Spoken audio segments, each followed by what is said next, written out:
evidence that was against him has been, selectively leaked over the week. People have put their stories about him out there, and he hasn't really been able to counter that. When these things happen, it's always better for a government or a political party when the waters close over it all very quickly.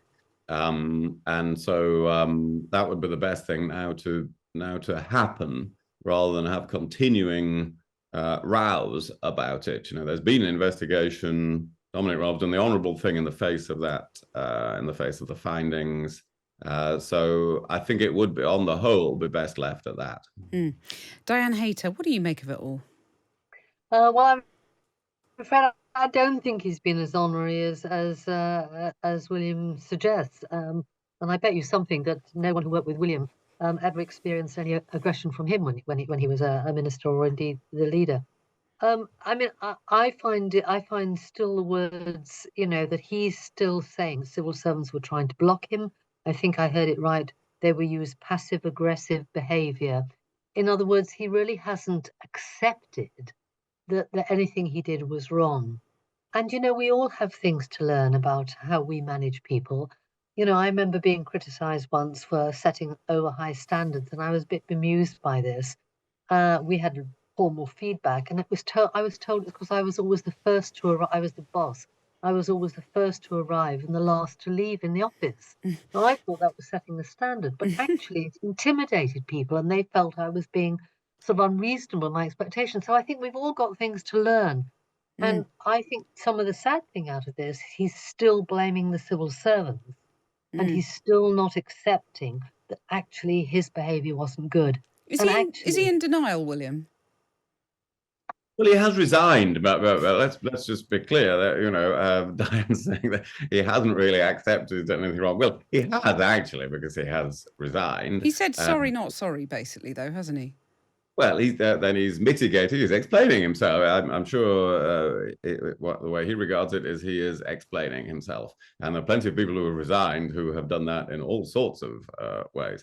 So many of them claim to have done nothing wrong. But he has resigned, and he's accepted therefore the criticisms that have been made in the report. Now he's putting his side of the case. He will no doubt feel, I think he does feel from some of the comments that he's made today, that he's been unfairly treated in some senses, in that evidence that was against him has been, selectively leaked over the week. People have put their stories about him out there, and he hasn't really been able to counter that. So I'm sure he feels today that he's got the right to counter that, and needs to counter that for his future reputation. Diana, has it all been sort of... So he has resigned in the end, and that is that is an acceptance of responsibility.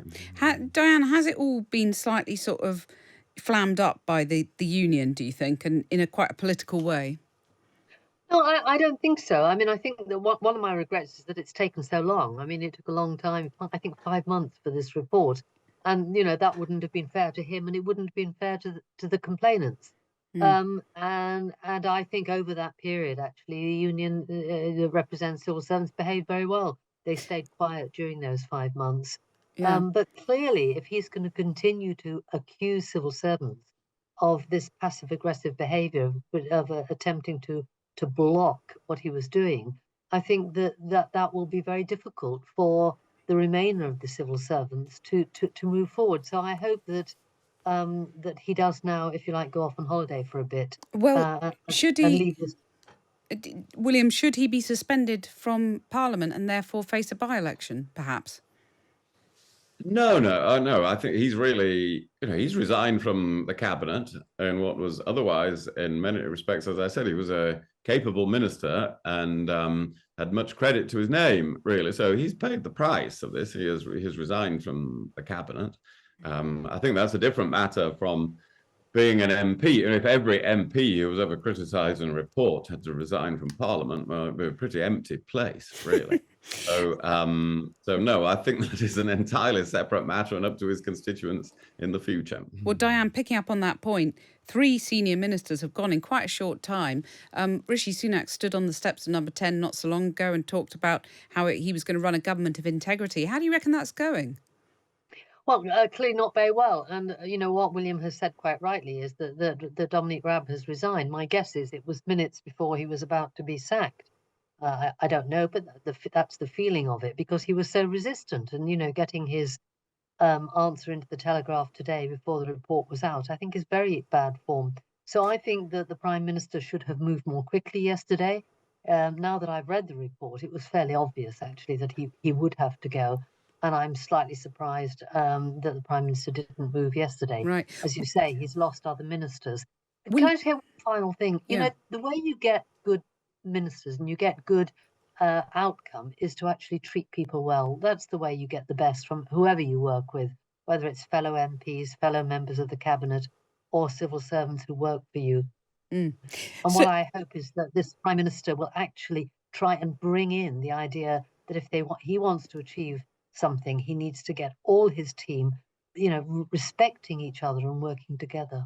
William, I make the same point to you. Rishi Sunak has based the whole foundations of his government on integrity and honesty. He's now lost 3 senior ministers. He's been left weakened by this, hasn't he? Actually, I don't think he has, because I think Rishi Sunak's been doing so well since he became Prime Minister, and people can really see that, and certainly around the country, people are noticing that. Well, except that the polls say that he's only at the level of, the worst of Boris Johnson's government. So, I mean, he might have clawed back some of the losses from Liz Truss, but he's still, he's not exactly soaring like, well, Elon Musk's Labour rocket. has a big poll lead, but it's roughly about half what it was when he came in. And not only that, in substance, he's been doing very well with the Northern Ireland deal, with joining the Trans-Pacific Partnership, with settling the Conservative Party down, and a whole range of issues. He's been doing very well indeed.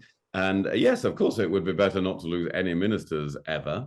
But if you're going to have a government with integrity, well, then some ministers where that's called into question end up resigning. And that he's dealt with that in a very straightforward way. In this case, commission a report, get it investigated, get the report within 24 hours, it's all resolved. Well, that's the right way for a prime minister to conduct themselves. And I think his stock in the country, if he continues to do so well as the last few months, will continue to rise over the next few months, and politics will be more competitive again as we come up to an election whenever next year.